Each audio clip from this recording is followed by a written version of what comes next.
Triplets na pilitang magbenta ng suman para maipagamot ang ina pero kulang pa rin ang ipon. Kaya sinubukang mamasukan bilang makatulong. Laking gulat nila sa ginawa ng amo nila. Tagaktak ang pawis ng triplets habang naglalako ng kanilang paninda sa labas ng merkado. Sadyang mainit nga kasi ang panahon ngayon, sabayan pa ng mga manuduming usok at polusyon mula sa mga sasakyan. Ngunit sa kabila nga ng init at pagod, ay malaki pa rin ang nakapaskil ng ngiti sa kanilang inosenteng mukha. Upang mas maengganyo ang mga dumadaang customer na bumili sa kanila. Mga ate, kuya, bili na po kayo, banana Q, puto, suman at kutsinta.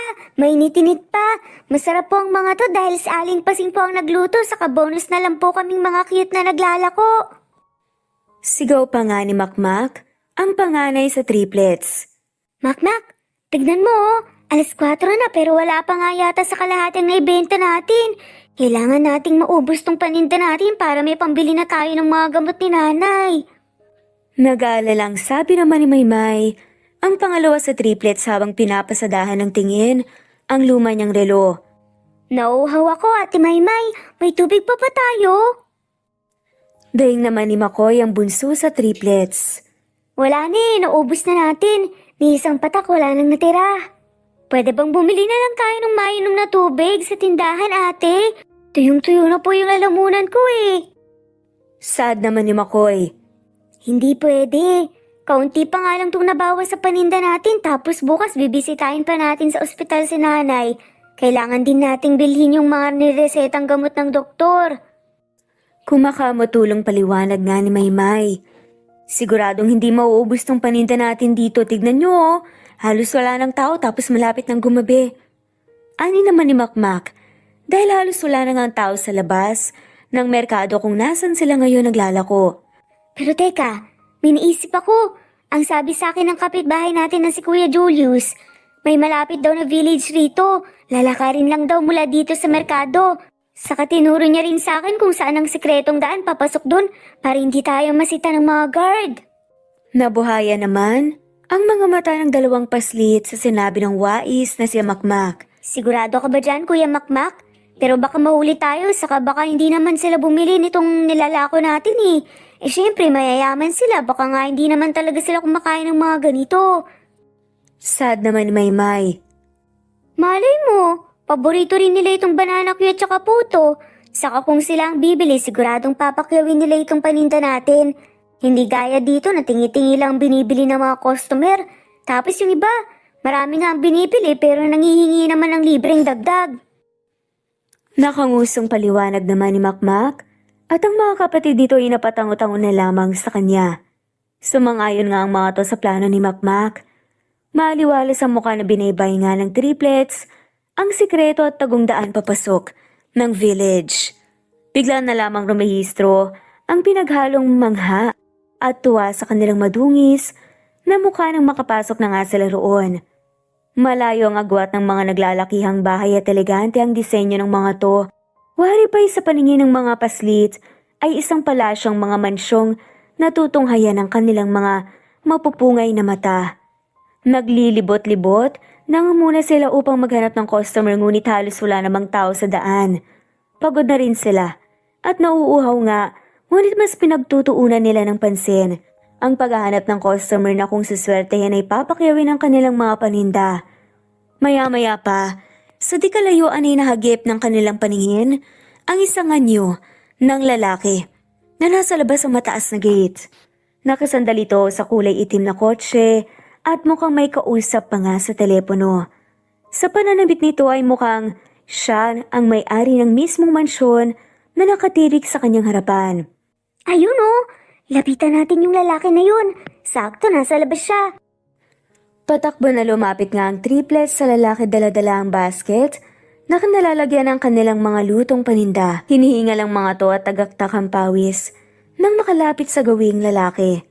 Sakto naman ay binabangan ng lalaki ang kanyang telepono kaya't napagtuunan nito nang pansin ng mga paslit na bigla na lang bumulaga sa kanyang harapan. Napansin niya ring magkakamukha ang mga to Napangiti na lamang siya dahil triplets nga ang biglang bumungad sa kanya. Sir, pili na po kayo, banana Q, puto, suman, tsaka kutsinta. Masarap po, tsaka malinis po ang mga to. Saka po isang kagat nyo lang po, siguradong hahanap-hanapin nyo na po ang espesyal na lutong paninda namin. Legit po yan, sir, mamatay man po si Batman. Pabibong sales talk pa nga ni Makmak habang malawak naman ang ngiti ni Maymay na inilalahad sa lalaki ang kanilang mga lutong paninda. O mga bata, paano kayo nakapasok dito saka ang liliit nyo pa para magtrabaho? Naglalako at sumusot kayo sa kung san-san. Alam ba ng mga magulang niya itong ginagawa niyong paglalako? Nag-aalalang sita nga ng lalaki na baka sa mga mata ang awa sa mga bata dahil sa sitwasyon nila ngayon. Tila pagod na nga ang mga batang paslit. Dagdag pa, nasa murang edad pa lang kasi ng mga bata ay nakita niyang nagtatrabaho ng mga to. Wala na po kaming tatay. Si nanay naman po nasa ospital. May sakit po siya. Kaya nga po kami naglalako kahit na po ang init-init ng panahon kasi kailangan naming makapag-ipon para po maoperahan po si nanay. Malungkot na paliwanag naman ni Maymay sa lalaki. Bumili lang po kayo ng kahit isa sa mga paninda namin.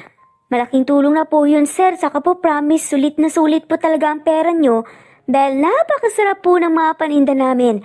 At hindi lang po yun, sasayaw rin po kami para ma-entertain din po kayo. Masayang kwento naman ni Makmak at inilapag naman ni Maymay ang basket ng kanilang paninda sa semento at pagkatapos ay pumwesto na nga ito upang sumayaw gayon din sina Makmak at Makoy. Sabay-sabay nga na umindak ang triplets. Ginigiling ang mga bewang at ikinukumpas ang mga kamay. Kabisadong kabisado nila ang sayaw at feel na feel pa nga ito kahit na sila rin mismo ang kumakanta na siyang nagsisilbing tugtog. Napangiti na lamang nang malawak ang lalaki ni si Lucas at hindi na iwasang pumalakpak sa sobrang galing sa pagsayaw ng triplets. Nakakagigil pagmasdan ng mga triplets lalo na't ang cute ng mga ito kahit na madungin sa mga saplot at kabuang muka ay nababakas pa rin ang kanilang maamong wangis lalo na't nakasmile pa nga ang bawat isa sa kanila. Yan, okay na po ba, sir? Magaling po ba kaming sumayaw? Nakasabay po ba sa amin si Makoy? Makulit na tanong ni Makmak kay Lucas na hinihingal nga dahil sa pagsayaw. Napatawa na lamang ng mahina si Lucas sa kapinantayan ng triplets. Grabe ang gagaling nyo. Napahanga nyo ako ron ah. O siya, bibilin ko na lahat ng paninda nyo para makauwi na kayo. Ngumingiti naman, nasabi ni Lucas sa kanila. Napalundag na lamang sa sayang triplets at napapalakpak dahil sa wakas ay mauubos na rin ang kanilang paninda at makakauwi na nga ng maaga. Isa-isa namang inilagay ni Maymay ang kanilang paninda sa 3 malalaking plastik at sa kamarahan yung inabot kay Lucas. Nagagalak na kinuha naman ito ni Lucas at saka dinukot ang wallet sa kanyang bulsa. Kumuha siya ng 2,000 at saka binayad kina Maymay. Sir, ang laki naman po nito. Wala po ba kayong 500 po dyan? 500 lang po kasi itong binili ko eh. Saka wala naman po kaming barya sa 2,000. Nagtatakang tanong ni Maymay dahil sobrang ang ibinayad sa kanila ng kanilang customer na lalaki. Keep the change. Sa inyo na lang yung sukli. Ang sabi ko nga, 'di ba? Tulong na lang yan sa pampaospital ng mama nyo. E bilhin nyo na lang siya ng gamot.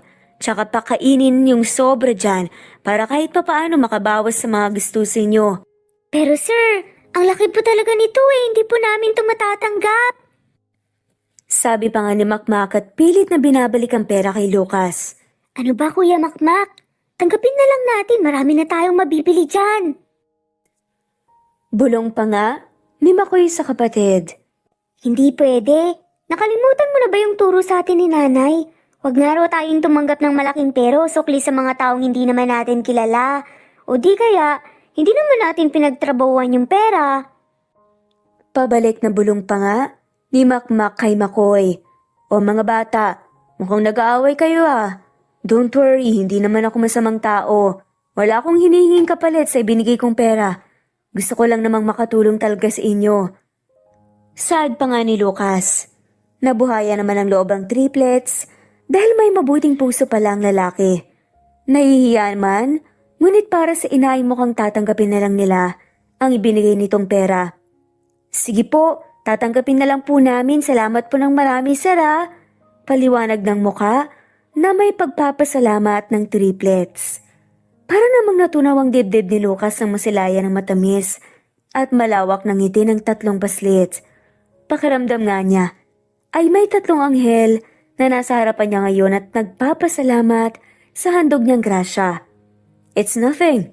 Sobrang nag-enjoy din kaya ako sa sayaw niyo kanina. Isipin niyo na lang na kasama na ang talent fee sa ibinayad ko sa inyo. Biro pa nga niya at isa-isang hinaplos ang luna ng mga bata. O siya, mauna na ako mga bata. Ipapasok ko na tong kotse ko sa garahe, kayo rin. Umuwi na kayo at gagabi na. Mag-ingat kayo pa uwi. Tumalikod na nga ang lalaki sa kahinanap ang susi ng kotse. Kuya Makmak, Ate Maybay, sa tingin ko guardian angel natin yung si Sir. Tapos, siya rin yung sagot sa mga dasal natin para maoperahan si nanay. Biglang bumulong naman si Makoy sa mga kapatid. Ano ibig mong sabihin, Makoy? Papaano naman mangyayari na siya ang solusyon para maoperahan si nanay? Naguguluhang tanong nga ni Maymay habang si Makmak ay mukhang may inaiisip pang iba. Teka, mukhang alam ko na iniisip mo, Makoy. Kung hindi man payag si nanay na tumanggap tayo ng pera mula sa estranghero, hindi naman natin pinagtrabahuan. Siguro, mas mabuti kung magtrabaho na lang tayo dyan kay Sir bilang katulong. Sakto, mukhang mabait naman siya eh. At ang laki-laki ng bahay niya kaya siguradong kinukulang ang mga katulong niya. Malawak na lamang na napangiti si na Maymay at Makoy sa pangungumbinsi ni Makmak. Maganda naman ang question niya. Teka lang po sir, may sasabihin daw po si Makmak sa inyo. Siguro ng batang si Makoy kaya napalingon naman sa kanila si Lucas. Nasasakay na nga sana ng kotse niya. O bakit? May kailangan pa ba kayo? May problema ba? Mahinahong sumagot naman si Lucas at nilingon ang mga to.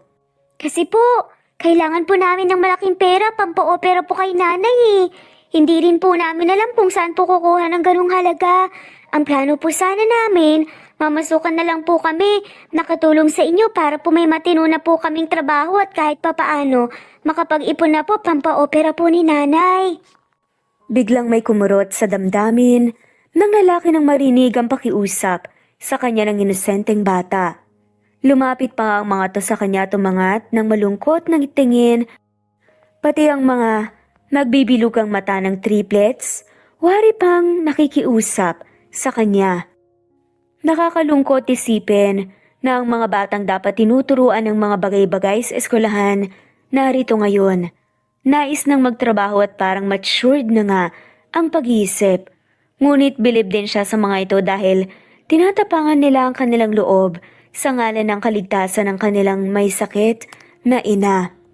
Ang babata niyo pa para magtrabaho. Baka makasuhan pa nga ako pag ginawa kong empleyado ang mga bata na kagaya niyo sa mansyon ko. Dumilimangan niyo ng triplets dahil tumanggi nga ang lalaki ngunit mukhang hindi kagad susukang mga to.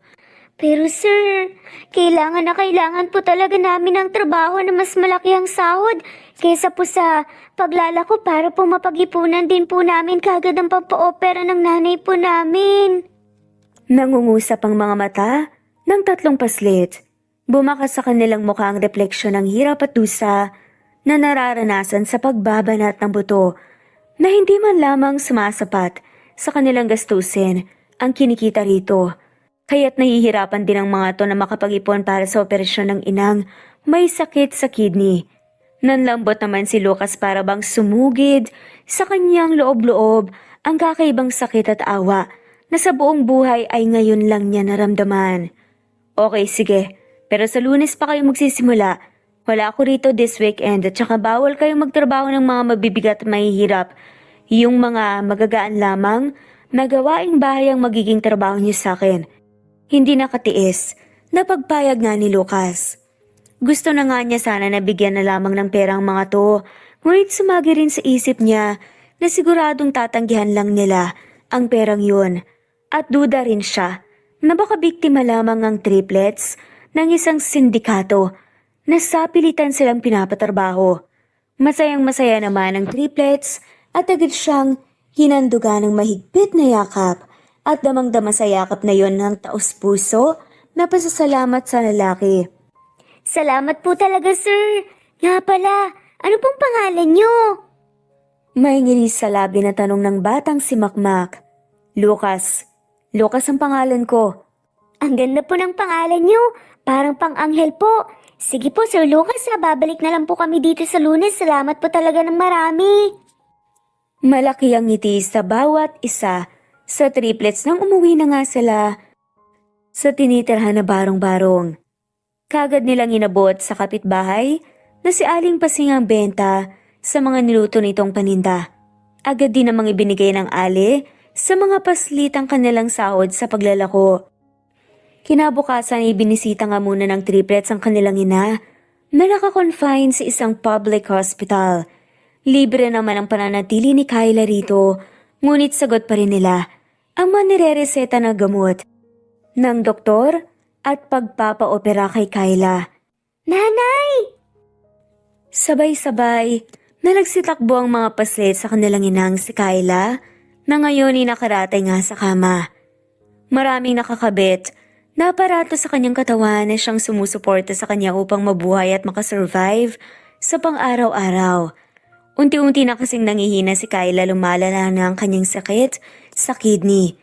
Sa paglipas ng mga araw ay nadadagdagan ang laki ng kanyang mga bukol sa bato na siyang kailangan ng tanggalin sa lalong madaling panahon sa pamamagitan ng isang partial nephrectomy surgery. Nagagalak itong makita ng triplets ngunit nalulungkot din ito dahil alam niyang nagtrabaho ng maigi ang mga to upang mabili nga ang mga kailangan niyang gamot. Mapait nang umiti at niyukaan na nga lamang niya ng tingin ang mga anak at isa-isang binilang ang mga to.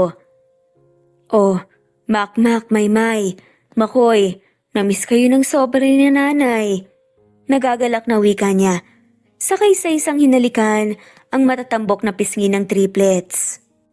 Si Maymay naman ay ipinatong na nga sa side table ang dala niyang mga gamot at 2 supot ng mga sariwang prutas at pagkain. Teka, ang dami niyo naman yatang pasalubong sa akin ngayon. Saan niyo ba nakuha yung pinangbili niyo sa mga yan ha? Mukhang napakarami ha.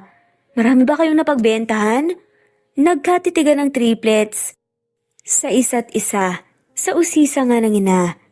Kasi po, nanay, sobrang mabenta po ngayon yung mga lutong paninda ni Aling Pasing. Saka po tinaasan niya po yung porsyentong nakukuha namin sa kinikinita namin sa paglalako. Pagsisinungaling pa nga ni Makmak dahil kapag nalaman ni Kyla na galing sa estranghero ang perang pinambili nila, siguradong magagalit ito at hindi nito tatanggapin ang mga yon. Ganun ba? Salamat naman sa Diyos at malaki na pala ang sinasahod nyo. Pasensya na mga anak ha. Hindi nyo dapat ginagawa to eh. Hindi dapat kayo nagbabanat ng buto sa murang edad. Dapat akong nagtatrabaho eh. At sana nag-aaral kayo ngayon sa eskwelahan. At bigla na lamang naluha si Kyla sa harapan mismo ng mga anak. Masayang masaya ito at bilib na bilib sa mga bata. Ngunit minsan, gusto na nga niyang sampalin at saktan ang sarili sa tuwing naaalala na sinusuong ng triplets ang mainit at minsan ay maulan na panahon upang makapaglako ng kanilang paninda para may pambili ang mga to ng mga gamot niya at pangkain nila sa araw-araw. Nanay, huwag niyo pong sabihin yan. Saka gustong-gusto rin kaya namin ang trabaho namin. Masaya kami sa paglalako. Lampa pa naman po itong si Makmak at palaging lutang kaya parati rin po siyang nakakaapak ng ipot ng mga aso sa daan. Biro naman ng batang si Makmak sa ina. Tumawa ng malakas si Makmak at Maymay habang si Makoy naman ay umisang linya ng makakapal na kilay dahil pinagtatawanan siya ng mga kapatid. Napatawa na nga rin sa kanila ang inang si Kyla at muli silang niyakap ng mahigpit. Kumuha ng malinis na bimpo ang triplets at maingat na pinunasan ang mga luha ni Kyla. Sinuklay din ni Maymay ang mahabang umaalo nitong buhok bago pinunasan ang buo nitong katawan at binihisan. Nakasanayan na nga niyang gawin ito. Maya-maya pa inihain na nila ang mga dalang pagkain. Magana nilang pinagsaluhan ng mga yon habang nagkukwentuhan. Bumulabog sa 4 na sulok ng silid ang kanilang mga ingay at tawanan. Nahihiya man dahil marami pang ibang pasyente ang nasa silid, ayun pa rin, hindi nila makontrol ang kanilang boses at mga halakhak. Minsan lang silang magkasama at masayang masaya kahit na wala ang padre de pamilya. Sa likod ng mapait ng katotohanan may malubhang sakit ang babae, ay damang-dama pa rin ito na maswerte siya dahil meron naman siyang anak na triplets na siyang ubod ng bait at mapagmahal sa ina. Pinabaunan niya ang mga to ng mahigpit na yakap at matamis na halik bago umuwi ang triplets. Sa susunod na Sabado ulit ang pagbisita nila sa ospital kaya naman masyado niyang mamimiss ang mga anak. Hello po mga kuya, good morning po. Andyan po ba si Sir Lucas? Sabay na tanong ng triplets sa mga guard na nakabantay ngayon sa labas ng mataas na gate ng mansyon ni Lucas. May dala-dala rin na malalaking bag ang 3 paslit kung saan punong-puno ito ng mga gamit nila. Gusot-gusot at mga butas pang mga suot nila ang galing sa ukay. Araw na kasi ngayon ng Lunes, ang araw na itinakda ni Lucas bilang first day nila sa trabaho. Pre, ba't may 3 batang magkakamukha rito? Mga bisita ba sila ni Senyorito Lucas? Saka tignan mo, dala-dala nila ang mga gamit nila pero wala man lang silang kasama. Nagtatakang tanong ng isang guard sa kasama. Ewan, wala namang sinabi sa atin si Senyorito na may mga bisita siya ngayon. Teka nga mga bata, anong ginagawa niyo rito? Tsaka asan ang mga magulang niyo? Gusot ang noong tanong naman ng isa sa mga security guard sa triplets na animoy mga kuting na iniligaw. Napalunok naman ang laway si Makmak at bilang panganay ay siya na ang nagpaliwanag rito.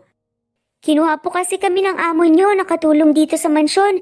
Saka sabi niya po ngayon daw po kami magsisimula eh. Kaya dito po kami ngayon mga manong guard. Kung wala pa po siya, dito na lang po siguro namin siya hihintayin sa labas. Nagtatakang napailing na lamang ang 2 guard sa kanila. Nagtataka man sa sinabi nilang kinuha nga raw sila ni Lucas ng katulong sa mansyon.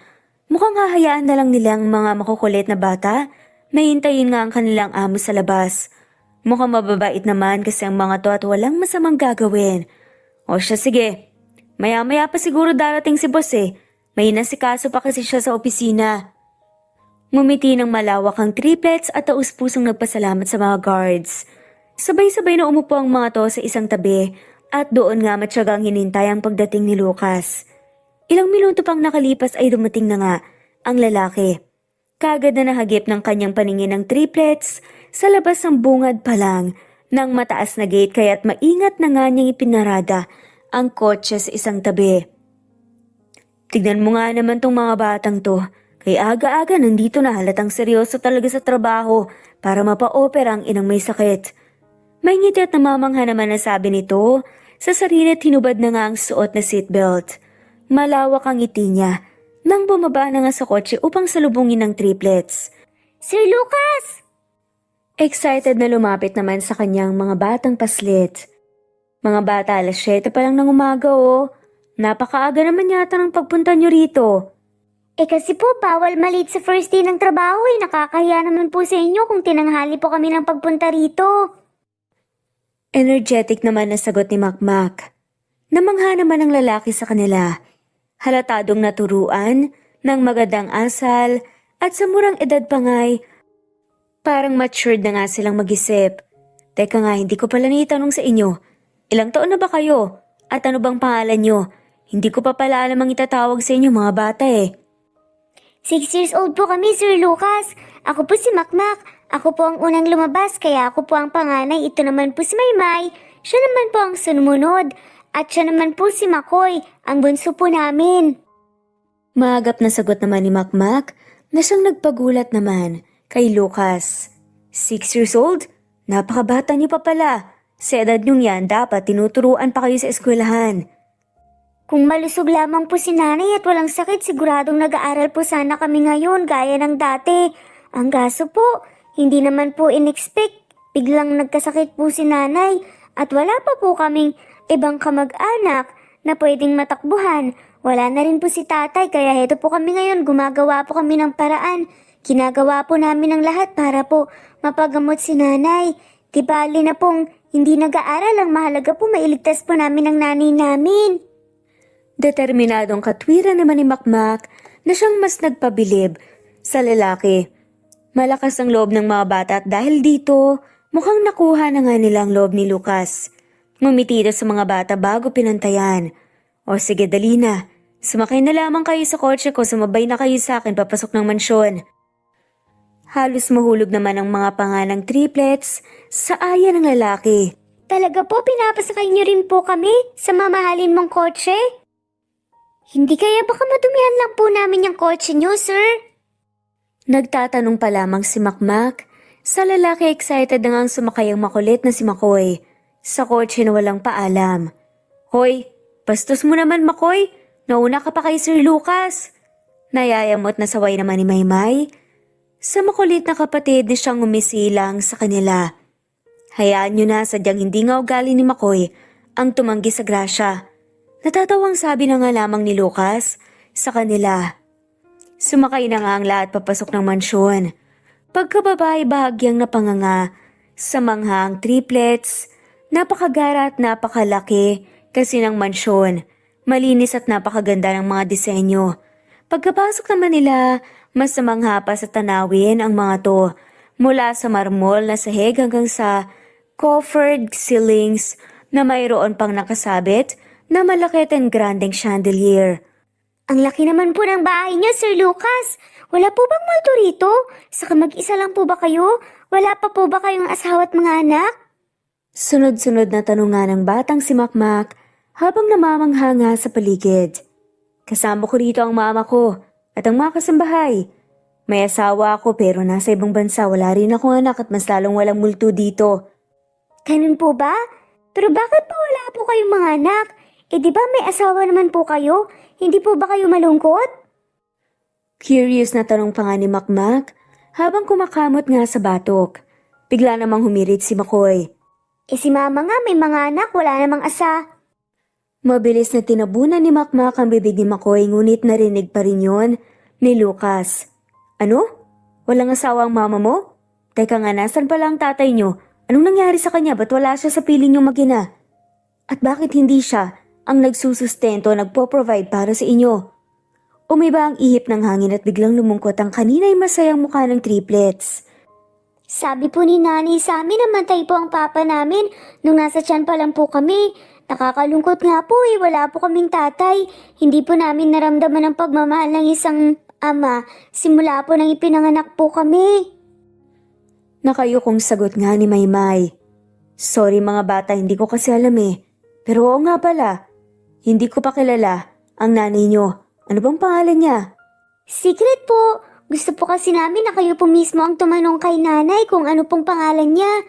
Katulad ng mga napapanood naming teleserye sa TV ni Aling Pasing, may nagtagpo po yung bidang lalaki at babae. Tinanong po ng lalaki yung pangalan ng babae, pagkatapos po nun, madalas na po silang magkita. Tapos sa huli po, nagkainlaban po sila. Ay, gusto po namin gano'n ang mangyari sa inyo. Hirit pa nga ng batang si Makmak. Love at first sight po, Sir Lucas. Saka alam niyo po, bagay kayo ni nanay. Sa sobrang ganda niya po, siguradong magugustuhan niyo po siya sa unang sulyap pa lang. Kinikilig na dugtong pa nga ni Maymay. Mumingiting na pahilamos na nga lamang sa mukhang lalaki. Ang dami niyong nalalaman, love at first sight? Well, totoo nga yan. Nakangiti nga niyang tugon habang may naalala sa nakaraan. Tapos na po yata ang interview niyo sa amin, sir. Kung pwede po, magsimula na po kaming magtrabaho. Magdidilig po ako ng halaman, sir. Para po hindi po masayang ipapayag niyo sa amin. Bibong saad ni Makmak na animo isang totoong hardinero. Ako naman po ang maglilinis nitong mansion, Sir Lucas. Magwawalis po ako ng sahig, saka magmamap na rin po. Segunda naman ni Maymay.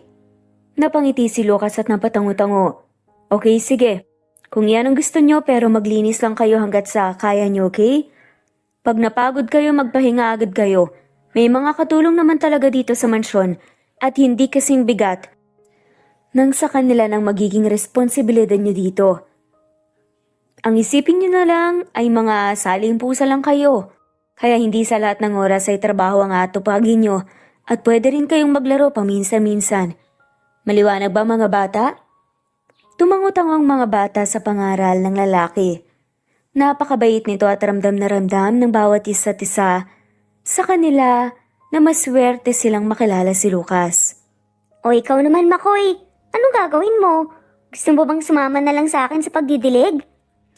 Usisa naman ni Makmak at sumagot nga si Makoy. Magigib ako ng tubig saka magsisibak ng kahoy. Kukumpunihin ko na rin yung mga sirang gamit dito sa bahay. Parehong napatampal sa noo sina Makmak at Maymay. Hindi naman malabahay ng daga itong mansyon ni Sir Lucas kagaya ng tinitirahan nating barong-barong eh. Saka may gripo at saka stove naman dito. Hindi mo na kailangan pang umigib at saka magsibak.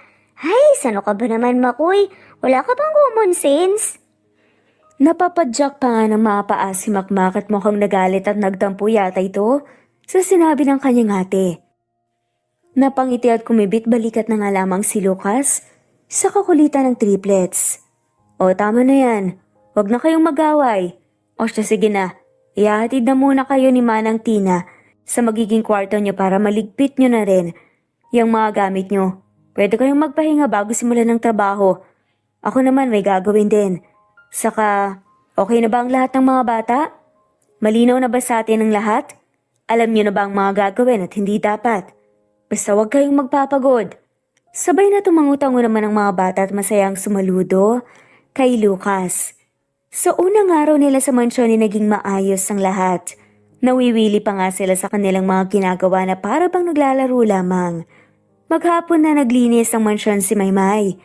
Nasisiyahan siya sa paglalampaso ng madulas at mamahaling tiles maging sa pagpupunas ng babasaging bintana. Gustong-gusto niyang nakikita ang mga to na kumikinang sa tuwing natatanggal nga ang dumi at alikabok na bumabalot doon. Sina Maymay at Makoy naman ay nawili sa pagdidilig at saka paggupit ng mga tanim lalo na't may hardin rin ang mansyon.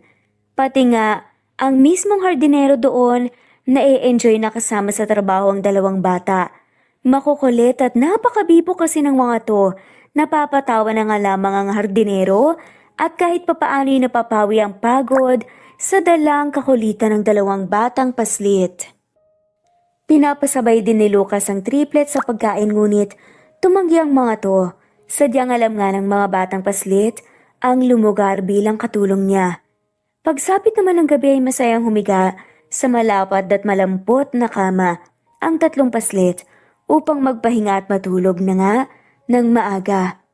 Ang lambot ng kama natin. Parang ayoko nang tumayo. Teka, Makoy.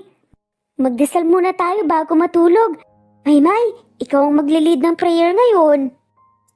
Sabay ngang umupo ang tatlong paslit at sakay pinagdikit ang dalawang kamay habang ang mga mata naman nakapikit.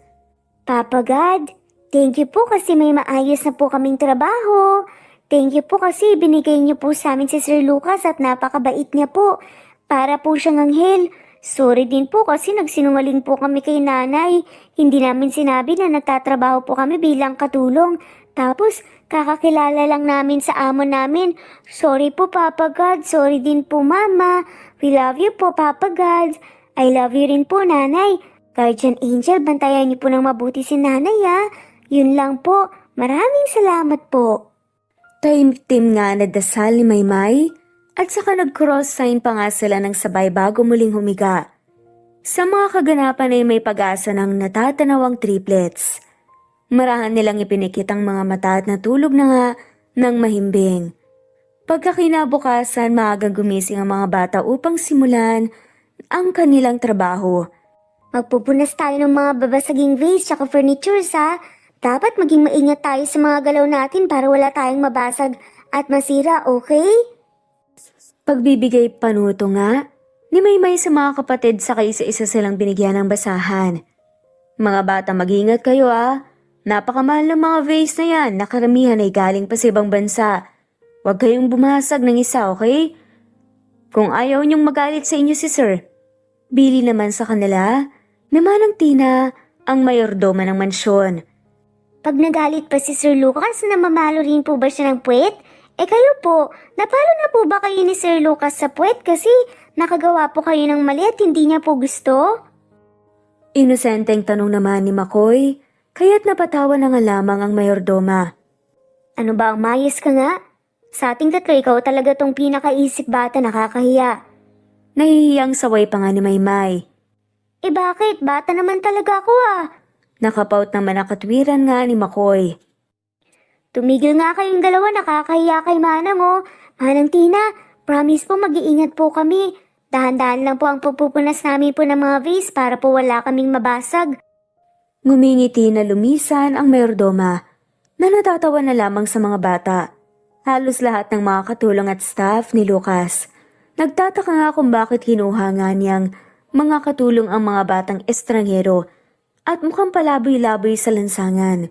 Ngunit hindi din may tatangging mababait at responsable ang mga to kaya't madali lang din nilang makuha ang loob ng isang tao. 1, 2, 3. Kami sina Makmak, Maymay at Makoy. Ang pinaka-cute na triplets sa buong mundo. Sa pula, sa puti at sa asul. Hindi magtagal ay gagaling rin si nanay. Cheer nga ng tatlo. Nagsimula na nga magpunas ng mga babasaging vase, ang triplets at madahan nga nila yung ginawa upang wala nga mabasag. Maya-maya pa napadaan na nga lamang sa kanilang harapan ang dalagitang caregiver ni Doña Estela, ang na-stroke na ina ni Lucas. Ate, kakaiba po yung uniform niyo ah. Parang hindi naman po kayo katulong dito. Ano po bang trabaho niyo dito sa mansyon? Tanong ni Makmak sa babae. Nako, caregiver ako ni Doña Estela. Siyang ina ni Senyorito Lucas. Sagot naman ng babae na may dalang food tray. Caregiver? Di ba yan po yung nag-aalaga ng mga may sakit? May sakit po ba ang nanay ni Sir Lucas? Tanong pa nga ni Makoy. Tumango naman ang babae. Oo na-stroke kasi siya. Hindi na makagalaw ang kalahating katawan niya at hindi na rin makapaglakad. At hindi na nakakapagsalita. Kaya kailangan niya talaga ng suporta at alalay. Nagkatitigan sa isa't isa ang triplets na mukhang nadismaya sa sinabi ng caregiver. Kawawa naman po siya kung ganun. Alagaan niyo po siya ng mabuti ha. Ituring niyo po siya na parang tunay na lola. Bilin pa ng triplets at napatango na nga lamang ang caregiver. Malinis at masipag naman magtrabaho ang mga bata at parati iyong napapansin ni Lucas. Nanggigigil na nga rin sa kanila ang ibang katulong sa mansyon para ba kasing hindi na uubusan ng baterya ang mga to dahil palagi na lang maliksi at masiyahin. Cute na cute sila sa kanila. Isang araw pa nga ipatagong pumuslit ang triplet sa kwarto ng Doña Estela. Gusto raw kasi nilang kumustahin ang kalagayan nito. Minsan lang rin kasing lumabas ng silidang Doña kaya pinupuntahan nga nila. Ayun siya oh. Nakahiga lang siya. Kawawa naman. Tara, lapitan natin siya. Sabi ni Makmak. Napasimuno sa kanila. Siya na ang naunang pumasok sa nakabukas na silid ng Doña at sumunod naman ang dalawa. Hello po Lola. Kami po ay triplets. Kami po ang bagong mga cute na katulong dito po sa mansyon. Bungad ni Makmak sa matanda. Literal na walang naging imik si Doña ngunit rumehistro sa mga bukas nitong mata na nagulat ito sa bigla na nga lamang pagsulpot ng tatlong bata na magkakamuka. Huwag po kayong mag-alala. Mababait naman po kami. Saka nandito lang po kami para pasayihin po kayo. Umupo pa sa kama si Makmak upang tabihan ng Doña. Kawawa naman po kasi kayo Lola. Siguradong sobrang nababagot na po kayo rito. TV lang po ang libangan nyo pero may naisip po ko. Sasayawan at kakantahan na lang po namin kayo para mapanood nyo po ng live ang talent namin. Excited na saad pa nga ni Makmak at mabilis na pumwesto. Pinatunog naman ni Maymay ang daliri hudyat na magsisimula na nga sila. Magaling at bibong umindak ang mga batang paslit habang nagpapakyut sa matanda. Magaling rin ang kanilang nakakaaliw na pagawit. Nagulat naman ang matanda, hindi may tatangging nasayahan ito sa ginawa ng mga bata. Ito ang unang beses na naaliw ito at nakaramdam ng simpatya sa loob ng 4 na taong pagkakastroke. Ay, kakahingal yun ah. Okay lang po ba Lola? Nag-enjoy po ba kayo sa pagsayaw at saka pagkanta po namin? Hinihingal pa nga na tanong ni Makmak. At napaupo na nga lamang si isang tabi kasamang mga kapatid. Nagawa namang rumesponde ng matanda sa kanila. Mahinang umungol ito at napa-thumbs up gamit pa ang kanyang kamay. Kaya't halos mapalundag naman sa sayang triplets dahil gumana nga ang gimmick nila. Sinuklayan pa nga ni Maymay ang buhok ng matanda at sina Makmak at Makoy naman ay patuloy pa rin sa pagkanta na para bang hinaharana ang Donya. Maya-maya pa naabutan ni Lucas ang mga to sa ganoong sitwasyon. Nasaksihan niya mismo ang mga pinaggagawa ng batang paslit sa kanyang na-stroke na ina. Bigla siyang nanlambot at para bang nabunutan ng tinik. Sa lalamunan at gumaan ang mabigat na pakiramdam. Halatado kasi sa mga mata ng kanyang ina na masaya ito kasakasamang mga bata. Pagkatapos ng 4 na taon ngayon niya lang nakita ang ina na kahit papaano ay nakaramdam ng kagalakan at simpatya. Simula pa nga noon ay madalas nangalagaan at pagsilbihan ng triplets ang Doña Estela. Pareho namang nasisiyahan sina Lucas at ang Doña sa ginagawa at mabuting asal ng mga paslit. Sa paglipas ng ilang linggo tuluyang naging malapit si Lucas sa mga bata ngunit kasabay naman noon ay ang pagkaramdam nito ng kakaibang koneksyon sa mga bata. Koneksyon na humukay na ng malalim sa kanyang puso at minsan mayahanin tulad na nga sa lukso ng dugo. Ate Maymay, Kuya Makmak, tignan niyo po itong nasa picture, medyo kahawig po natin oh. Habang nagpupunas ng mga lumang litrato ay napansin nga ng batang si Makoy na may pagkakahawig sa kanila ang batang nasa litrato. Kinuha naman yun ni Maymay sa katinitigan ng maigi. Patingin nga. Oo nga no, kahawig natin siya. Sino kaya to? Kaano-ano kaya siya ni Sir Lucas? Sad pa nga niya. Nalubos namang sinang-ayunan ni Makmak. O mga bata, mukhang may pinagkukwentuhan yata kayo ah. Ano bang agenda nyo? Mukhang nakakainganyo eh. Bigla namang dumating si Lucas at naabutan nga nito ang mga bata na pinagkakaguluhan ang isang lumang picture frame. Eh kasi po Sir Lucas, kahawig po namin itong bata sa litrato. Kaano-ano niyo po ba siya? Ipinagdikit pa nga ni Mikoy ang litrato sa kanyang mukha upang ang lahad ang pagkakapareho. Namilog ang mga mata ni Lucas sa nakita. Halos magkasing pareho nga ang detalye ng mukha ng bata sa litrato at ng triplets. Litrato kasi mismo yon ni Lucas. Nung mga panahong kising edad lamang niya ang triplets. Dito na mas lalong lumalim ang kakaibang pakaramdam ni Lucas sa estrangherong triplets na katulong niya. Napagpasya na tuloy nito na bisitahin ang ina ng triplets. Plano na nitong samahan sila sa pagbisita sa ospital upang makilala na nga ang babae na bumabagabag rin sa kanyang isipan at naging palaisipan ng pagkakakilanlan maging ng mismong triplets. Teka lang po sir, bilan po muna namin si nanay ng paborito niyang piyaya at mga prutas po sa kantin. Pwede po bang kayo na po munang mauna? Susunod na lang po kami sa inyo. Sad ni Makmak sa kanyang among si Lucas. Nasa ospital sila ngayon upang dalawin nga si Kyla, ang kanilang ina. Sure. Saan ba ang kwarto ng mama niyo? Nasa second floor po sa room 104 pagpasok niyo po siya. Na po ang babaeng pasyente na pinakaunang nasa kama sa may bandang kanan po sir. Sige Makmak. Mauna na ako ah. Sakto at gusto ko naman talagang kausapin ng mama niyo. Sige po sir, kita-kits na lang po mamaya. Masayang tumakbo patungong kantin ng mga bata. Naghiwalay na nga ng direksyon ng triplets at si Lucas. Ewan ba't sa mga oras na ito ay may ibang nararamdaman ng lalaki. Iba nga rin ang lamig ng hangin dumadampi sa kanyang mainit na balat. Pakiramdam niya ay may misteryoso sa ina ng triplets na hindi niya mawari kung ano. Bagsak ang balikat na pumasok na nga siya ng elevator. Pagkabukas ng pinto sa second floor, sunod niyang akmang binaybayang makitid na pasilyo. Pagkapasok niya ay kaagad niyang tinuon ang paningin sa kanan, sa pinakaunang kama na siyang ayon sa mga triplets ay dito na nga nakaratay ang kanilang ina. Wari ba'y tumigil na nga lamang ang mundo ni Lucas ng maaninagan na ang babae. Kinukusot-kusot pa nito ang mata upang malamang totoo nga ang nakikita niya ngayon. Isang pamilyar na figura at walang kupas pa ang maamong muka. Kyla, ikaw? Ikaw ang ina ng triplets? Kagad na bumilis ang tahip ng dibdib ni Kyla nang marinig ang isang pamilyar na barito ng boses. Na yun, alam na niya kung kaninong boses yun at kung sino to. Umiwas na nga lamang ng tingin ng babae ngunit ang dibdib nito nagwawala na nga sa kaba. Natatakot at kinakabahan ito. Nasa harapan niya kasi ang ama ng kanyang triplets. Lucas? Anong ginagawa mo rito? Nauutal na tanong niya na hindi pa rin magawang tignan ang dating kasintahan. Kyla, umamin ka nga sa akin?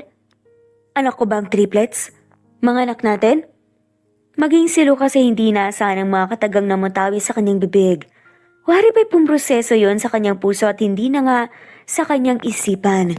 Ngayon ay para bang lumilitaw na ang mga sagot sa kanyang mga katanungan patungkol sa triplets. 6 na taong gulang ang triplets, 6 na taon din mula nang maghiwalay sina Kyla. Naging magkasintahan sina Kyla at Lucas sa loob ng 6 na taon sa isang malayong probinsya kung saan merong hasyenda ang pamilya ng lalaki dito. Anong triplets? Anong pinagsasabi mo? Saka ano ba kasi ang ginagawa mo rito? May pasyente ka rin bang nakakonfine? Nagmamaang-maangan pa nga na tanong pa nga ni Kyla, tumaasa siya na malulusatan niya si Lucas. Ayaw kasi nitong malaman ng lalaki na siya nga ang tunay na ama ng triplets. Sumama ako sa triplets upang dalawin ka rito. Amo nila ako at katulong ko ang mga bata. Ako rin ang nagpapasahod sa kanila na iniipon daw nila para sa iyong operasyon. Kaya pala ganun na lang nararamdaman ko sa mga bata habang tumatagal. Yun pala, dahil mga anak ko sila, hindi ba Kyla? Emosyonal na sabi ni Lucas, na kaunti na lang babagsak na nga ang mga luha. Ano? Anong amo? Anong katulong? Mabilis na nilapitan ni Lucas si Kyla. Hinuli nito ang magkabilang braso ng babae at mahigpit na hinawakan. Tuluyan na siyang lumuha at ginamit ang natitirang lakas upang iharap sa kanyang babae. Kyla, nawasak ang mundo ko nang bigla ka na lang nakipaghiwalay sa akin at hindi ka nga nagpaliwanag kung bakit mo gusto na makipaghiwalay sa akin noon. Kyla, hindi naman ako tanga. Alam kong ako ang ama ng mga bata. Walang patid ang pagluha ni Lucas at ngayon lumuluha na nga rin si Kyla at halo-halong emosyon ang nasa loob nito. Takot, galit at puot na parabang sasabog na. Nanay, Sir Lucas, andito na po kami. Sa gitna nga ng tensyon, sa pagitan ng dating magkasintahan, biglaan namang dumating ang triplets. Umiiyak tuloy na humarap sina Lucas at Kyla sa mga batang paslit. Nanay, Sir Lucas, bakit po kayo parehong umiiyak? May nagbabalat po ba rito ng sibuyas? Mga anak, lumabas na muna kayo pakiusap. Pero nanay, ano ba makmak? Huwag nang makulit, sundin niyo na lang ang sinabi ko. Sinundan ni na Kyla nang tingin ng triplets na matamlay ngang humahakbang papalabas ng silid. Pareho nilang alam na nagulat at naguguluhan ng mga to sa nangyari. Mawalang galang na Lucas, pero maikukumpara na si isang diablo ang mga magulang mo. Hinding-hindi ko makakalimutan kung paano nila ako sinugod ni inay. Kulang na lang, kuyugin na kami ng mga tauhan niyo noon, matakot lang sa inyo. Puno ng galit at tinanaing napanimulang kwento nga ni Kyla habang naalala ang mapait na nakaraan. Anong ibig mong sabihin, Kyla? Anong sinugod? Nagmamaang-maangan ka pa talaga, Lucas? Alam kong alam mo ang paghahamak ni na Doña Estela at Don Lucio sa amin ni inay. Nagsisimula ng lumala ang mainit na tensyon sa pagitan nila. Ngunit si Lucas hindi pa rin lubos. Na nasasabayan ng hinalungkat na kahapon ni Kyla. Hindi kita maintindihan, Kyla. Wala akong alam sa mga sinasabi mo. Sumagot naman ang babae. Naririnig mo ba ang sinasabi mo, Lucas? Hindi ba't may bago at sariwa ka ng babae noon kaya't baliwala lang sa'yo ang pinagagagawa ni Doña Estela sa amin? Tinakot pa nga kami. Na ipapapatay nila kami kapag hindi pa kami nilayuan. Parating kang wala sa tabi ko noon. Kaya siguro hindi mo alam. Tumidikit ka na kasi sa babae mong si Faith, hindi ba? Naginit ang magkabilang tenga ng lalaki sa narinig. Kilalang kilala niya ang dating nobya na si Kyla. Hindi ito marunong gumawa ng isang kasinungalingan lamang. Totoo ba ang ginawa nila mama sa'yo, Kyla? Pero parati lang naman akong wala sa tabi mo noon dahil nagkasakit si kuya. Ipinagbabawal sa pamilya namin ang pagkakalat na may sakit ang isang miyembro kaya hindi ko nasabi noon sa'yo na palagi akong nakay kuya upang bantayan siya gaya ng utos ni na mama. Kyla, maniwala ka sa akin. Ni hindi ko pa nga kilala. Nang panahong yan si Faith, Pumayag lang ako sa arranged marriage nila sa akin kay Faith dahil iniwan mo ko nang hindi ka man lang nagpapaliwanag at nagpaalam sa akin kung bakit. Paliwanag nito, napakuyom naman ang kamauang babae. Sinungaling. Hindi na ako isang utu-utu, Lucas. Natuto na ako. Matapang na sigaw pa nga ni Kyla na punong-puno ng galit at puot. Kyla, maniwala ka sa akin. Kahit tanungin mo pa si Faith, pareho kaming walang pagmamahal sa isa't isa, ikaw ang mahal ko. Hanggang ngayon, mahal na mahal kita. Hinahanap pa nga kita noon. Ang kaso, nagtago na kayo ng mama mo. Kyla, tumingin ka sa akin. Nakikita mo ba itong suot kong kwintas? Hindi ba't ikaw mismo ang gumawa nito para sa akin? Ang kanina'y matigas na puso ni Kyla ay unti-unti nang lumalambot ngayon. Nakaluhod na nga sa harapan niya si Lucas habang inilalahad ang ginawa niyang kwintas. Bumalik tuloy sa kanyang isipan ng matamis na mga alaalang pinagsaluhan nila. Hindi rin may tatangging may nararamdaman pa rin siya para sa lalaki. Hindi na nakapagtataka kung maniniwala siya rito ng ganoon kabilis, gayong kabisado na nga niya ang pagkatao ni Lucas. Si Lucas na kilala na may mabuting puso sa kanilang mayamang pamilya. Kung ganon, baka na lang pala lahat yun ng mga magulang mo para layuan kita? Lucas, nagtago kami ni inay noon dito sa Manila dahil masyado na lang kaming tinatakot. Pati ang triplets ay inilayo ko sa'yo at itinago lumaki silang walang ama. Pinalaki ko silang mag-isa lalo na nang sumakibilang buhay nga si inay. Pinunasan ni Lucas ang mga luha ng babae gamit ang kamay. Hindi pa huli ang lahat, Kyla. Ayusin natin ang lahat. Buuin natin ang ating pamilya. May katuwang ka na sa pagpapalaki sa triplets. Nandito na ako. Wala nang makakapaghiwalay pa sa atin. Niyakap ng mahigpit ni Lucas si Kyla na siyang tinugunan naman din ng babae. Hinawi niya ang buhok nito at sinusubukang patahanin sa kanyang bisig. Kung nakinig lang sana ako sa isinisigaw ng puso ko noon na hindi mo ko kayang pagtaksilan at hindi naduwag sa pananakot ni na Doña Estela, hindi sana tayo nagkahiwalay ng matagal, Lucas, pati na rin ang mga bata.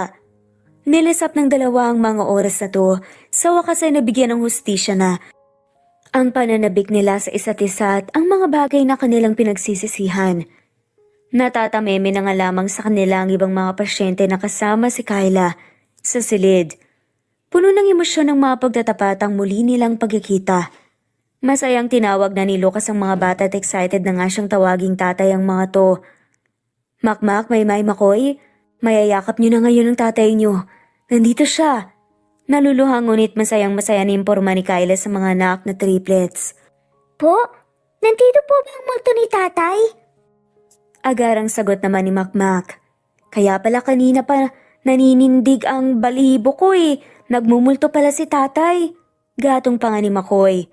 Sadyang tumatak na nga sa triplets na patay na nga ang kanilang ama, gaya ng sabi sa kanila ni Kyla noong mga panahong hinahanap nila ito. Mga bata, hali kayo, lumapit kayo kay nanay. Lumapit naman ang triplets sa kanya. Mga anak, hindi totoong patay ang tatay niyo. Buhay na buhay siya. At nandito siya ngayon, mga anak, patawarin niyo ko. Nagsinungaling lamang ako na patay na ang ama niyo dahil ang akala ko wala na siyang pagmamahal sa atin. Pero mga anak, ngayon andito na siya, maaari niyo bang yakapin ng maigpit si Lucas? Pagtatapat ni Kyla sa mga anak. Nay, bakit naman po namin yayakapin si Sir Lucas? Tanong naman ni Maymay. Hindi nga makapaniwala ang triplets sa ibinunyag ng ina. Dahil siya ang tunay niyong ama. Makmak, Maymay, Makoy, si Lucas ang tatay niyo. Tatay?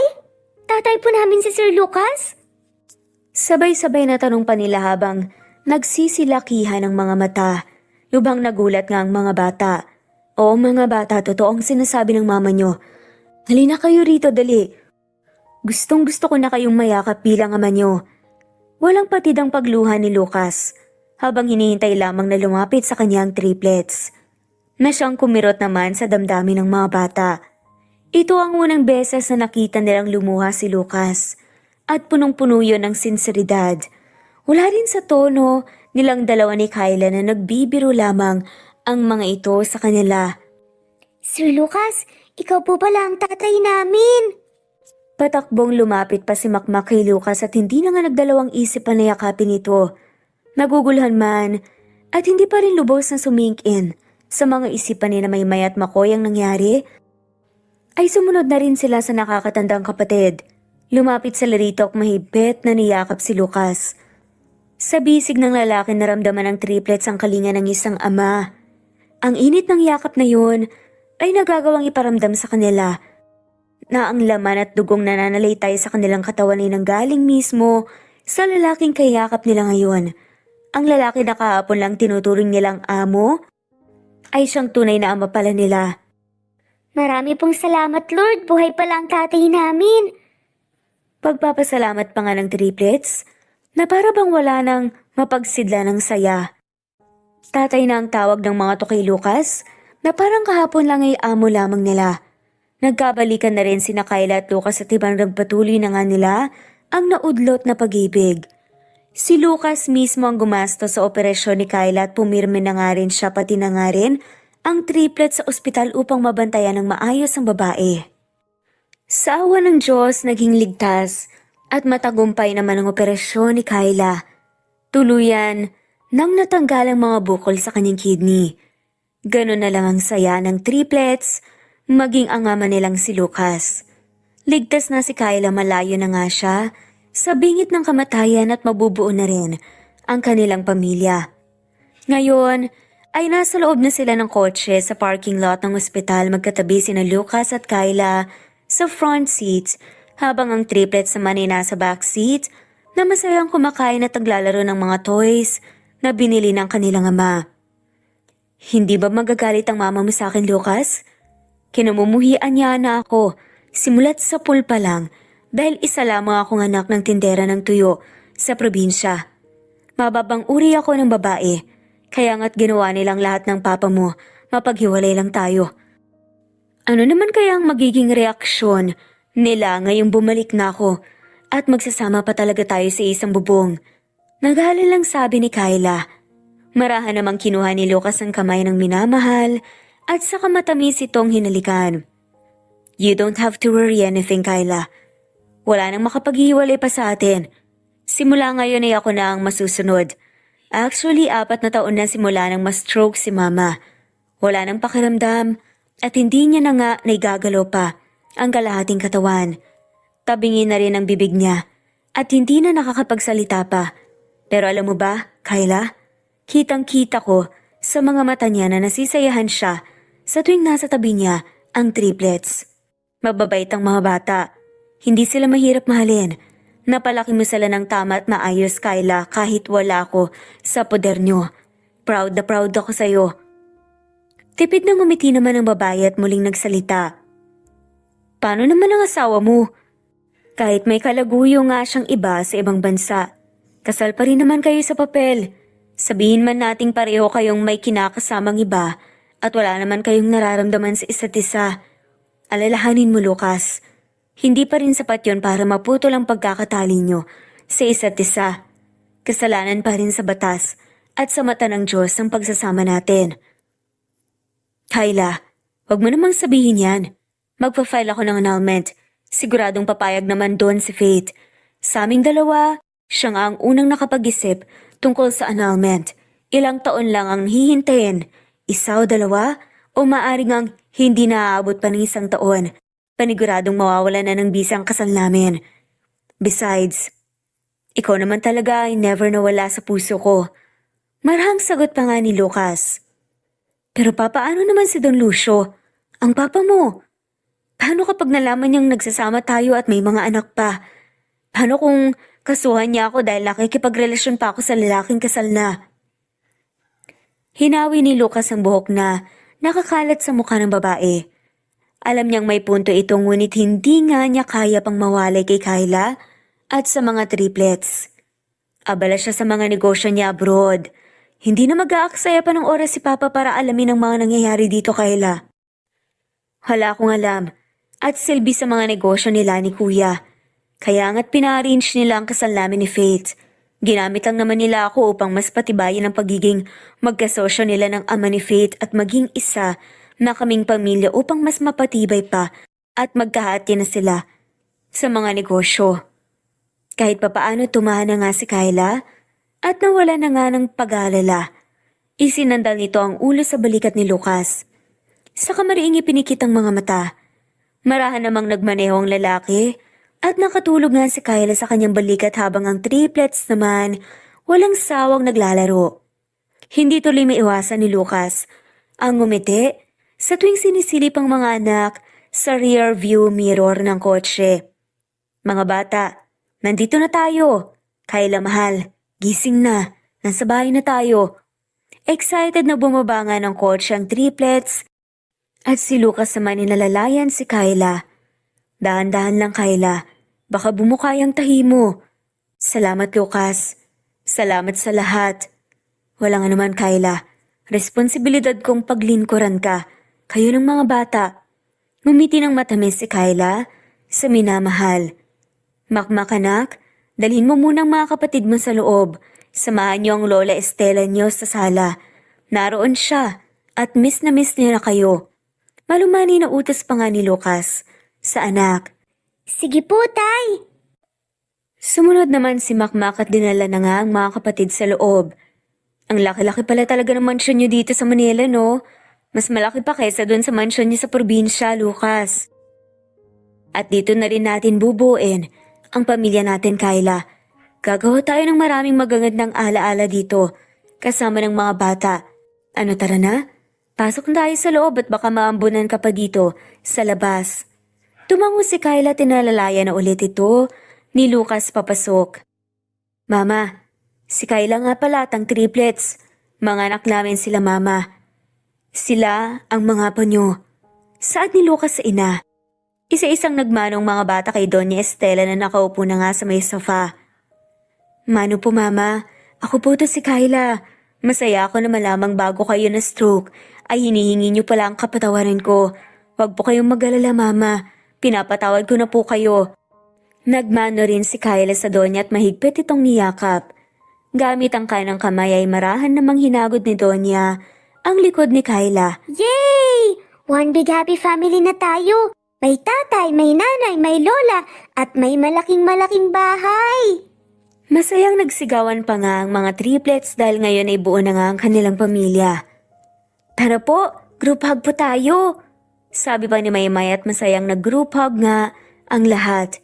Halos ang bawat isa ay wala ng kapantay. Ang sayang nararamdaman. Lumipas pa ang ilang linggo ay tuluyan na ngang bumalik.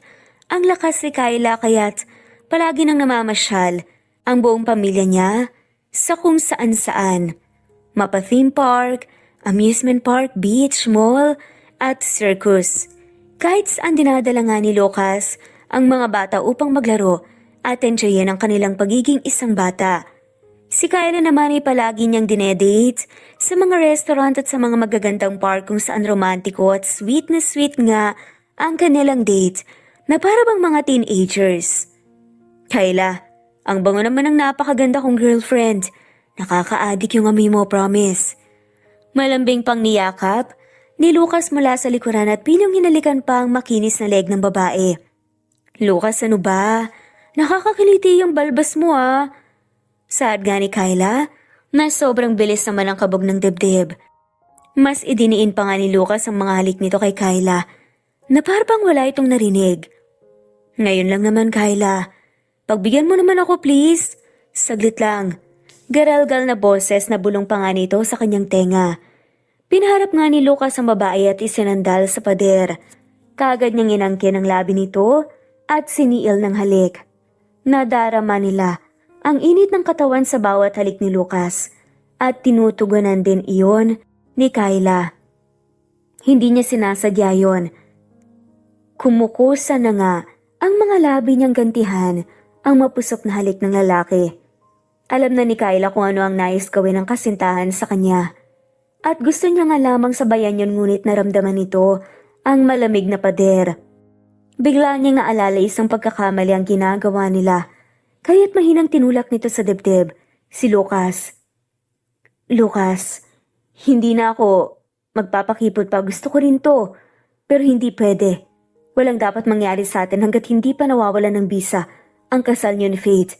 Kung gagawin natin to, pareho tayong masisiyahan at makakaraos pero makakagawa naman tayo ng isang mabigat na kasalanan.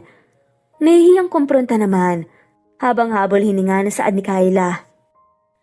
Napatango-tango si Lucas. I understand. I'm sorry, Kyla. Hindi ko na kasi napigilan pa ang sarili ko. Ayos lang. Basta ba huwag mo nang ulitin ha? Tumango ang lalaki. Sure, mahal ko. Basta ba yan ang gusto mong susundin ko? I respect your decision. Sige, sa kwarto muna ako ng mga bata matutulog. Tatabihan ko na muna sila. Binabangungot raw kasi sila eh. Pagpapaalam nga ni Kyla. Okay, pero isang huling kiss pa dyan, o Kyla, para makatulog na ako ng mahimbing. Ibinida pa nga ni Lucas ang isang daliri na para bang isang bata. Hay, ikaw talaga Lucas. Napaka-demanding mo. Kung hindi lang talaga kita mahal. Natatawa lamang na hinalikan nga ito ni Kyla. Sa bawat araw na magkasama sila, mas lumalalim ang kanilang pag-iibigan. Lucas, saan ka pupunta? Mukhang napaka-importante naman yata ng alis mo. Nalapitan ni Kyla ang lalaki at tinulungang isara ang mga botones. Kyla, magkikita lamang kami ng abogado ko para ayusin ang annulment namin ni Faith. Ngumiti ng tipid si Kyla at kinuha na nga ang pulang necktie sa ibabaw ng mesa. Sa tingin mo ba, Lucas, wala nang tututol pa sa pagsasama natin gaya ng dati? Tanong niya. Sumagot naman si Lucas. Siguro maaaring meron pero parehong matatag na tayo ngayon, hindi ba? Nahubog na tayo ng nakaraan, Kyla.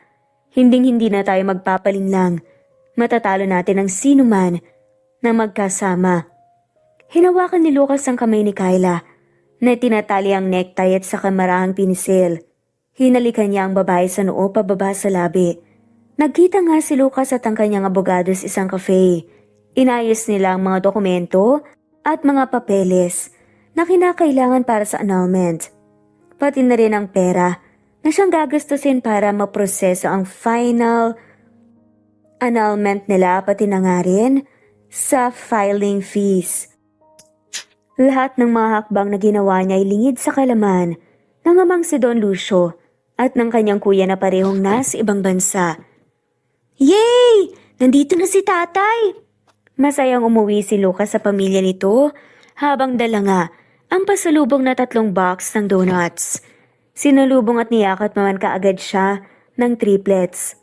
Tig-iisa po pa kami ng box nitong donuts, tatay? Natatakam na kinuha naman yun ni Makoy. Hoy, si nanay at tatay pa, pati rin si Lola. Hindi lang tayo ang kumakain ng donuts, no? Saway naman ni Maymay sa kanya. Hayaan mo na ang kapatid mo, Maymay. Para sa inyo talaga yung donuts. Ani ni Lucas at isa siyang pinisil ang matambok na pisngi ng bata. Lucas, nandito ka na pala. Kamusta naman ang lakad mo? Lumapit naman sa kanya si Kyla at tinulungang hubarin ang suot na coat. Ayos lang naman, Kyla. Bukas, ipapadala ng mga papeles ng annulment kay Faith. Nakausap ko na rin siya at handa na siyang makipag-coopera pa sa akin since pareho naman namin gustong ma-annulled ang kasal namin. Imporma ni Lucas nang may ngiti sa mga labi. Nakahinga naman ng maluwag si Kyla at para bang nabunutan ng tinik sa lalamunan. Mabuti naman kung ganun. Siya nga pala, nagluto ko ng paborito mong adobo sa gata. Hinintay ka namin ng mga anak mo sa pagkain para sabay na tayo. Masyadong late na, Kyla. Sana nauna na kayong kumain ng mga bata. Galing naman ako ng cafe, busog pa nga ako eh. Kumibit balikat na nga lamang ang babae at hinawi ang magulong buhok. Hindi pwede, Lucas. Dapat kumpleto ang buong pamilya sa hapag. Hindi pwedeng kumain na wala ang isa sa miyembro ng pamilya. Sagot nga niya at marahang hinagkan sa pisnging lalaki. Ganun ba? Nasanay na kasi akong kumain mag-isa. Bata pa lamang ako, ay kanya-kanya na kami ng pagkain. Ang dami na talagang nabago sa buhay ko. Simula nang dumating kayo ng triplets, nagkaroon ng kulay at katuturan. Ang lahat. Ngumiti ng malaki ang babae kay Lucas at sinalat ang noon nito. Nagkaroon talaga ng katuturan ng buhay kapag pamilyado na ang isang tao. Lucas, o di kaya, nahanap na ang tunay na pag-ibig. Ang dapat ay pasalamatan mo rin ang sarili mo dahil tinulungan mo ang triplets. Hinayaan mong makapasok sila sa buhay mo. Mga estrangerong bata lamang sila nung una pero sa huli, nabunyag din ang katotohanan sila ay mga sarili mong anak. Pinuluputan naman ni Lucas ang manipis na bewang ng minamahal. Paano ko naman matitiis na hindi papasukin sa buhay ko ang triplets gayong napakakulit at saka napakabait ng mga anak natin, Kyla. Napakabibo at talino pa. Namana ata nila ang kabaitan sa akin, di ba? At sa'yo naman ang pagiging makulit at minsan may katigasan rin ng ulo. Biro pa nga ng lalaki. Sus! Tara na nga at baka lumamig pa ang mga hinanda ko. Mukhang gutom na rin ng mga bata eh. Sabay ngang kumain ng buong pamilya at hindi nila nakakaligtaan na magdasal at magpasalamat sa Diyos sa mga pagkain nasa hapag. Nakasanayan na nga nila iyon kaya naman mas tumatatag nga ang pamilya. Nakaugalian na nga rin nila ang pagsisimba at pagsamba sa Diyos sa tuwing araw ng linggo at dito nga ipinagdadasal ni na Lucas na sana tuluyan na ngang maanal ang kasal nila ni Faith. Lumipas pang 1 taon, tuluyan na ngang naanal ang kasal nila Lucas at Faith. Kaya naman, abot tenga ang ngiti ngayon ni Lucas. Ngayon, masaya nga itong binalita ng malalaki sa kanyang mag-ina. Annulled na kami ni Faith. Magiging legal na ang pagsasama natin. Magiging isang buong pamilya na tayo ng triplets. Imporma nga ng lalaki. Masayang nagyakapan naman sina Kyla at ang mga bata. Masaya ang bawat isa. Sa wakas, magiging isang pamilya na nga sila. Legal na ang kanilang pagsasama at maaari na ngang ikasal sina Kyla at Lucas. Gusto kong dalhin na ng mga batang apelyido ko, Kyla. Kung okay sa'yo, pwede ngayong linggo. Magpapakasal na tayo sa huwes. Saka naman, natin paghandaan ang kasal natin sa simbahan. Hiningi nga ng lalaki ang kamay ng minamahal na si Kyla. Yay! Ikakasal na sila nanay at tatay! Napalundag na nga lamang sa saya ang triplets. Siyempre naman, mahal na mahal ko kaya tong nanay niyo, kaya iyaharap ko siya sa altar para maitali na kami habang buhay. Mahal namin ang isa't isa at wala nang bawian. Napangiti na nga lamang ng malawak si Kyla at hinandugan ng mainit na yakap ang lalaki. Senyorito Lucas, dumating na po ang Don. Natigil na nga lang ang lahat dahil bigla na nga lamang sumulpot ang mayordoma. Kinakabahang lumingon sa kanyang magkasintahang sina Kyla at Lucas. Narinig na rin ang ginagawang ingay ng isang baston sa tuwing tumatama ito sa marmol na sahig. Ang kapal ng mukha mo para gumawa ng sariling desisyon, Lucas. Talagang pinaanal mo pa talaga ang kasal ninyo ni Faith. Mukhang kinakalaban mo na ang sarili mong ama. Ipinagpalit mo ang isang anak ng milyonaryo sa isang hamak na hampas lupa? Anong klaseng utak ang meron ka? Lumitaw na nga ang Don. Galit na galit ang anyo nito at halos umusok na nga ang magkabilang tenga. Lubhang nagulat naman sina Lucas sa pagdating biglaan ng Don. Kanina masaya lamang sila ngunit ngayon mukhang susubukin na naman sila ng tadhana. Wala kang kwentang anak. Isa kang kahihiyan sa pamilya. Wala ka nang silbi sa mga negosyo natin na gawa mo pang dumagdag ng mga palamunin. Ginawa mo ng bahay ang punan nitong mansyong iniwan ko. Umalingaw-ngawang malakas sa pagtalak ng Don. At dahil dito, nangatog ang mga tuhod ng triplets sa takot. Kaya naman, niyakap ang mga ito ng kanilang inang nakakaramdam na nga rin ng takot kay Don Lucio. Papa, kumalma naman po kayo, pwede ba? Idaan na lang po natin ito sa masinsinang usapan. Tinatakot niyo po ang mga bata. Inosente po sila. Bilang padre da pamilya, pinoprotektahan nga ni Lucas ang kanyang mag-ina. Pumagit na ito upang harangan sina Kyla. Tumahimik ka, Lucas. Wala kang karapatan na utusan ako. Umaahon at lumulubog ang kumpanya natin. Araw-araw na mga problema kami ng kuya mo kung papaano lulutasin ang mga problema. Habang kayo namang mga walang silbi ay nagpapakasasa pala sa yaman ko dito. Ang mabuti pa ay umalis na lamang kayo at mamalasin lang ang mga negosyo ko sa inyo. Napakuyumang kamao ni Lucas. Mas natakot naman ang mag-inas sa Don. Paano mo nasisikmurang sabihin yan, Dad? At itaboy kami na parang mga daga. Anak mo ko, kasintahan ko si Kyla at mga apo mo tong triplets. Sagot ni Lucas sa kanyang ama. Wala akong pakialam.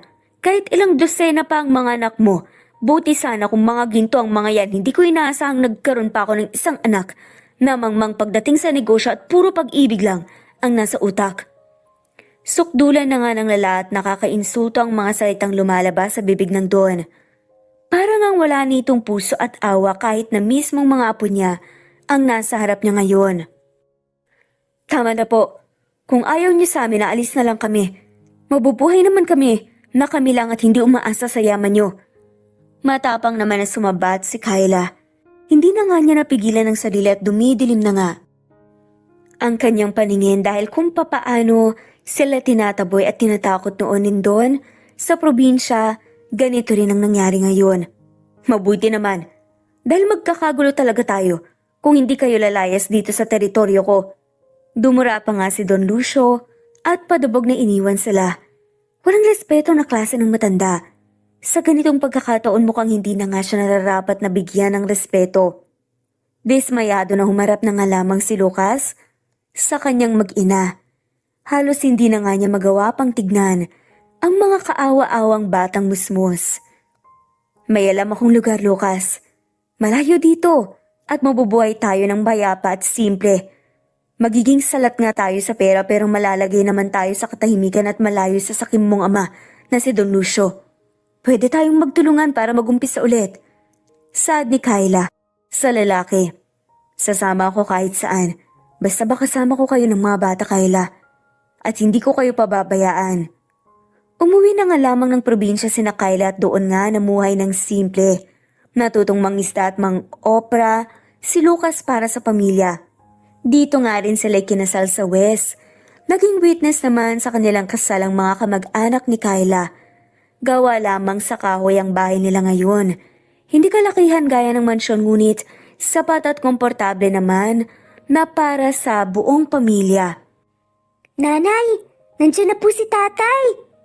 Sigaw ni Makoy mula sa kalayuan ay matatanaw na ang bangka ni Lucas. Pangingisda nga ang naging hanap buhay ngayon ng lalaki upang maitaguyod ang pangangailangan ng pamilya. Patakbo nang lumapit ang triplets sa kanilang ama at si Kyla naman ay napatigil sa pagkikilaw ng talaba. Dumaong na nga ang bangka ni Lucas sa pampang at positibo ang anyo na bumaba.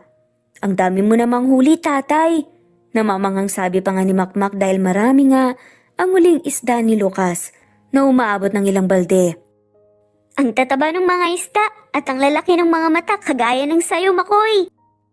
Hirit pa nga ni Maymay na inaasar ang kapatid. Tatay, sa ate Maymay oh. Reklamo na nga lamang ni Makoy.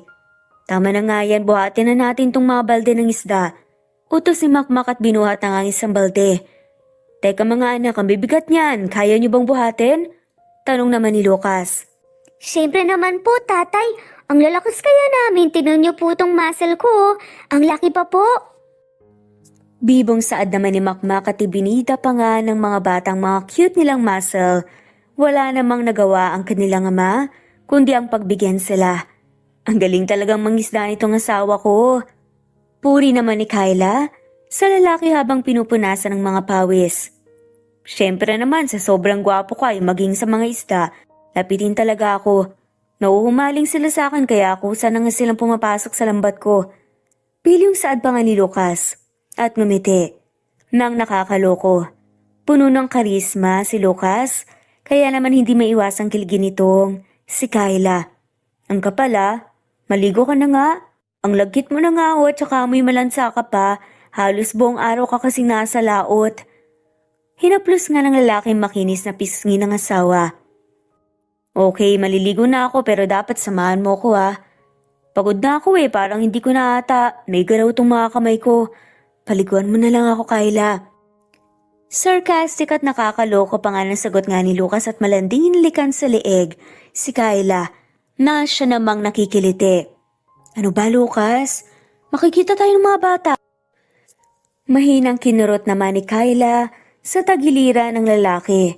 Nanay, tatay, ano pong ginagawa nyo? Curious na tanong naman ni Makoy na bumalik muli upang buhati na nga ang mga balde ng natitirang isda sa bangka. Wala naman anak, inaasar ko lang tong mama nyo. Palusot pa nga ni Lucas dito. O dali na Makoy, marami pa ang bubuhatin natin. Huwag mo nang pakialaman dyan si nanay. Sumunod na nga lamang si Makoy kay Makmak at nagbuhat na nga ang mga to. Hays, tulungan mo na nga ang mga bata Lucas para makapagluto na tayo ng pananghalian. Saad ni Kyla. Ngumiti at masayang sinundan na nga ni Lucas ang triplets sa pagbubuhat. Nag-ihaw pa nga ng bangus si Lucas at nagprito naman ng mga tilapia si Kyla para sa kanilang tanghalian. Ang triplets naman nagtulungan sa paghiwa ng sibuyas, kalamansi at kamatis na siyang gagawin nilang sausawan. Dahan-dahan lang sa pagkain mga anak. Baka mabulunan o kaya di kaya matinik kayo. Saway pa nga ni Lucas sa mga anak dahil todo nga sa pagkain ng triplets. Sarap na sarap nga sila sa tanghalian nila ngayon. Ang sarap po ng mga isda, tatay eh. Ang bait po talaga ni Lord, no? Palagi niya po tayong biniyayaan ng maraming isda. Maligayang sabi pa nga ni Makoy. Kahit na matumal at kaunti lang ang huli, biyaya pa rin yun ng Diyos mga anak. Palagi tayo yung dapat magpasalamat sa Kanya dahil binuo niya ang pamilya natin. Kahit simple at mahirap tayo ngayon, nakakain pa rin tayo ng 3 beses sa isang araw. Turan pa nga ni Lucas. Palaging pinapangaralan nga ni Kyla at Lucas ang mga anak. Ang buong pamilya ay mas nagiging malapit sa Diyos. Naging simple ang kanilang pamumuhay ngunit punong-puno naman ng saya at pagmamahal. Isang araw nagulat na nga lamang sina Lucas sa nabalitaan na aksidente umano si Don Lucio at kritikal ang lagay nito sa ospital. Hindi naman mapakili ang triplets, nagpumilit ang mga batang paslit na bisitahin ng kanilang lolo. Wala namang nagawa sina Kyla kundi ang pagbigyan ang mga ito. Inalagaan at sinamahan ng triplets ang kanilang sakim na lolo sa kabila ng pagiging masama nito sa kanila. Sadyang hindi nga marunong magtanim ng sama ng loob ang mga batang paslit. Natunghayan nga lang doon kung paano kabuti ang kanyang mga apo, maalaga at mapagmahal ang mga to kaya naman sa paglipas ng mga araw hindi na nga niya napansing unti-unti na ngang napapalambot ng triplets ang matigas na damdamin ng kanilang lolo. Hanggang sa isang araw, sana mapatawad niyo ko Lucas, Kyla, lalo na kayo mga apo ko. Pinagkaitan ko kayo at naging masama ako sa inyo pero nagawa niyo pa rin akong pagsilbihan at alagaan ngayong wala na akong lakas. Habang nakaratay sa kama ay lubos nga ang pagpapasalamat ni Don Lucio. Nangihina man ay kumikislap pa rin ang kanyang mga mata at malaki ang ngiti sa kanyang muka na puno ng sinseridad. Okay lang po yun lolo, kahit gaano pa po kayo kasama lolo pa rin po namin kayo. Saad naman ni Makmak. Saka po ang mahalaga, hiningin niyo na po ng kapatawaran namin. Segunda naman ni Maymay. Mahal na mahal ka po namin, lolo. Sabi naman ni Makoy at sabay-sabay na niyakap ng triplets ang kanilang lolo. Ngayon na pag-alaman ko, nang mas mahalaga pa rin ang magkaroon ng isang masaya at buong pamilya kesa sa milyon-milyong salapi at ginto. Mas masaya at mas masarap pala sa pakiramdam na maraming nagmamahal sa'yo. Hindi yung maraming mahinanakit dahil sa nangahamak ka ng tao. Paanas lang doon, nagsisisi na nga ito sa mga nagawa niyang kasalanan at mga maling desisyon na pansarili lamang. Napakaswerte talaga natin sa mga anak nating triplets, Kyla. Mabubuti silang 3. Nagagalak na sabi pa nga ni Lucas habang niyayakap nga ng mahigpit ang asawang si Kyla. Nakakataba nga ng pusang mga nangyayari na nasasaksihan ngayon ng mag-asawa sa pagitan ng kanilang mga anak na triplets at ng kanilang lolo na dati kasuklam-suklam. Natural na yan sa mga bata Lucas at sadyang naturuan nga natin sila ng mabuti. Saad naman ni Kyla, ang pamilya nila Lucas ay may natatanging katangian. Ang triplets na palaging malakas ang loob at positibo sa buhay kahit na may pinagdaraan ng malaking unos. Si Kyla naman ay hindi pinapairal ang pride at handang makinig kahit na sa taong inaakalang may sala sa kanya. At si Lucas sa may mabuting puso na handang tumulong kahit na sa mga estranghero. Nabuo ang pamilya ng dahil sa mga katangian nilang yun. Hindi nagtagal, ikinasal nga sa simbahan sina Lucas at Kyla. Naging engrande ito at ang bawat eksena at naging memorable nga at espesyal kasama ang triplets. Namuhay ng masaya at buwang pamilya.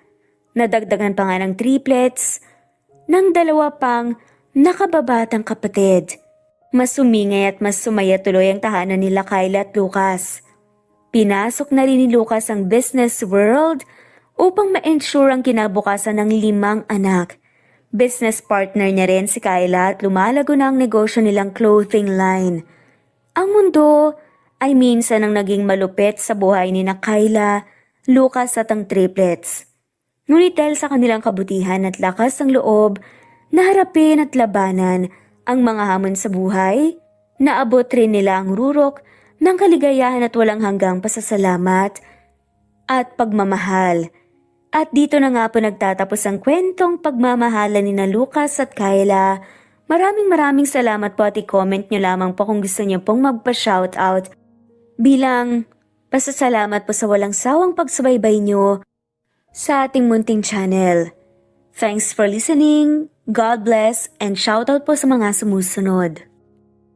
Churchill, Elisa Jacobe, Merlin Lee, Presbyteros Rose, Gloria de la Cruz, Merlin Barosa, Lin Lee, Nesbeth Hanaban, Maricel Peralta, Lydia Bacus, Presbyteros Rose, Ostonalito, Jerry Ramos, Ana Vencer, Merly Lin, Anita Hernando, Adelaida, Vanessa, Chu, Julie Botok, Andy Galang, Lani, Fel Macabato, Kuwait, Jasmine Baya, Marietta Amper, Wenoni, Maricel Cabigon, Rosemary Palaganas, Rosemary de la Cruz, Ellie Bitasolo, Eileen, Emily Borac, Ofelia Gaetano,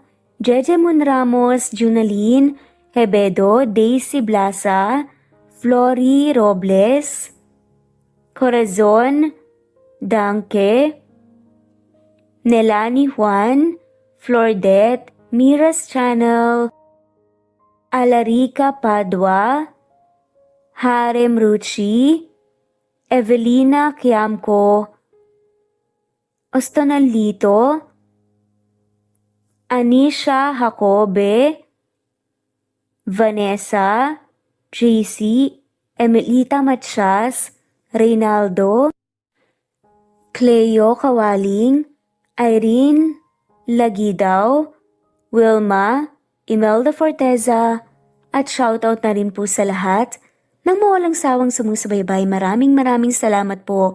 Muli ito ang Cat Amazing Stories. Thanks for listening and God bless everyone.